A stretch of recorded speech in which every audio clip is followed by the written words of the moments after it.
Jessie wakes to the sound of her neighbors singing happy birthday to their daughter, Patty. She heads downstairs, where her father, Del, affectionately calls her Dinky and hugs her like she's still a little girl. Spotting an invitation to Patty's party, Jessie asks her parents if they can try to act like normal people at the event. But instead of joining in, her parents prefer to stay home and enjoy a horror movie marathon together. Jessie insists that her parents need to make an effort. Patty is, after all, the coolest girl in her year. She urges them to step away from the window so Patty won't see them, but they laugh it off, joking that they're hardly the royal family. When Jessie asks for a new pair of shoes, her parents refuse, prompting her to complain that Patty's mother buys her whatever she wants. Later, Jessie sits alone at the table, watching as Patty and her friends laugh at her from across the room. Her parents arrive, smiling proudly as they hand her a box containing a new pair of shoes. But Jessie's excitement fades when she realizes they aren't the expensive ones she wanted. Despite her disappointment, her parents encourage her to try them on. As she does, Patty and her friends notice, and their laughter grows louder, mocking her even more. Jessie grows upset and slips off her shoes. Her mother tries to scold the other girls, but Jessie lashes out, frustrated. She accuses her parents of constantly embarrassing her in public and never considering her feelings. She admits she wishes they could both be normal, then storms off. She finds a quiet spot on the beach, watching a puppet show unfolding in the distance. The puppeteer notices her sitting alone, visibly upset, and suggests she speak to the puppet, Mr. Blackteeth. Blackteeth engages her, asking what's troubling her. Jessie vents about her exasperating parents. The puppet attempts a joke, but Jessie doesn't find it funny. As she tries to leave, Blackteeth stops her, promising that he can give her the power to control her parents. Jessie follows Blackteeth's instructions, tapping her forehead 3 times and saying, "That's the way to do it." Blackteeth laughs, confirming that the spell has taken effect. The next morning, she goes downstairs to find her parents absent from the kitchen. Heading to their bedroom, she finds them lying on the bed like statues. She tries to speak to them, but they remain silent. At first, she assumes they are giving her the silent treatment. Frustrated, Jessie demands that if they are ignoring her, they should at least make her breakfast. To her surprise, they rise in unison and head to the kitchen, serving her toast and juice before awaiting further instructions. Thinking it must be one of her dad's jokes, she tells him to put on proper trousers.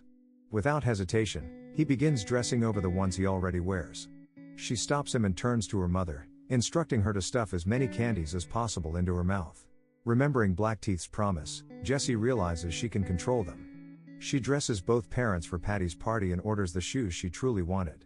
She sets the rules for the evening and leads them to Patty's house, where they join the party. Jessie approaches Patty, suggesting that since they are neighbors and classmates, they should walk to school together. Patty refuses. Patty's mother arrives, spotting a stain on her daughter's skirt. Angry, she orders Patty upstairs to change. Once she leaves, Jessie notices Patty's photos on the fridge. A man approaches Del, complaining about how boring the party is and questioning why they attend each year. He urges Jessie's dad to make jokes to liven things up, but Del remains silent, standing motionless. Alone on the balcony, Jessie watches as Patty intentionally spills sauce on her dress. Everyone bursts into laughter at her expense. Feeling defeated, Jessie mutters that her mother was right, they are all just losers.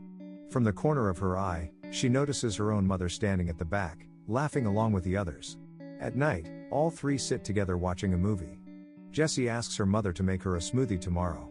When her mother asks which kind, Jessie tells her to surprise her, but as a puppet, her mother struggles to understand what that means. She turns to her father for a hug, and Del gives her a normal, comforting embrace. Jessie glances at old family photos, reflecting on past memories, then returns to her parents and tells them to stop. She instructs them to return to their original selves, but they have no idea how. She taps her head 3 times and repeats the phrase, but nothing happens. The next morning, Jessie returns to the beach, only to find Blackteeth absent. A poster on the wall catches her attention. The final show is in Carter Bay. She rushes there, but finds nothing and breaks down in tears. Suddenly, she hears Blackteeth's voice and follows it, discovering the puppet show still in progress, this time, imitating her parents. When the show ends, the puppets notice her and ask for help, implying that her parents and the puppets have swapped places. Blackteeth appears and asks if she regrets her decision, noting that her parents have become a huge hit. Jessie admits she wants her parents back. Blackteeth explains that there is only one way. A boy from the show steps forward and recounts his own story. Once, after an argument with his parents, Blackteeth turned them into puppets. To free them, He had to find replacements, which took years until he found Jessie. Once she transformed her parents into puppets, his parents were freed. Now, she must find replacements for her parents to restore them. She watches outside, seeing the boy hugging his reunited parents. Black Teeth wishes her good luck. Later, during another puppet show, Jessie notices a young boy arguing with his parents.